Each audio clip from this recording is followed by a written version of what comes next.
Hi, I'm Todd Wente, and this is the Daily 180, 180 seconds of motivation and inspiration, intended to help you take action and improve your life.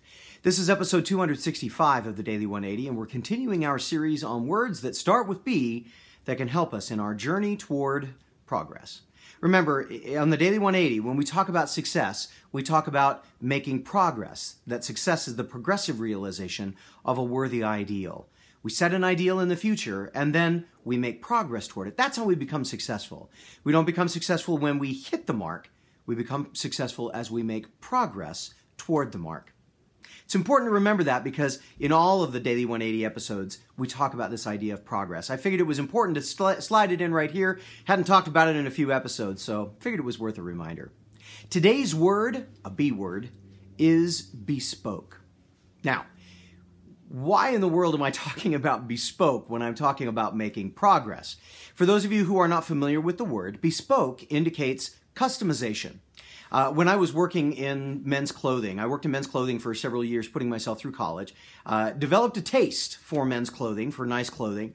And as a result, as I've gone through my travels throughout the world, I look for ties, I look for shirts, I look for suits and sport coats and jackets. I'm always looking for a way to spruce up my wardrobe. I know today I'm pretty casual. You might not be able to tell that. But I'm always looking for interesting, unique, and stylish things to add to my wardrobe. Bespoke is nearly the epitome of that. Bespoke means that you take something that is relatively standard and you customize it to fit you. In many cases, we call these alterations, but when we talk about making alterations, we're talking about altering something that is in existence. When we talk about doing it bespoke, we talk about taking something that is relatively uniformly made and customizing it before it's even delivered. It's a slight difference.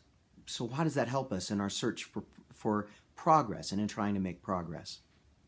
Basically, you're going to go through your life, if you're anything like me, being bombarded by things that people tell you you should do. You should do this, you should do this, you should do this. This should be something that you should be working for. You should work out more. You should change your diet. You should drink more water. You should drink less coffee or less soda. You should drink more of this, less of this. You should do more of this, less of this. And that kind of noise, that kind of cacophony pounding on you all the time can sometimes be immobilizing. I know it has been for me. Instead of letting that immobilize us, taking all of the information that is thrown at us and customizing it slightly, making it a bespoke plan, a unique and tailored plan for you, might be the best solution. You know, I've been doing that over the last 15 years. I was diagnosed with type 2 diabetes, and all of the information that was flooding at me from all kinds of different sources saying, do this, change your diet, change the way that you eat, change when you eat, change what you eat, all of these kinds of things, change your exercise, and I couldn't handle it. And so for a little while, I was resistant to anything. And then I figured out if I customized my plan, if I could make it more bespoke, that I could be successful. And to a certain extent, I've been making significant progress. So there you go. I hope this has been useful.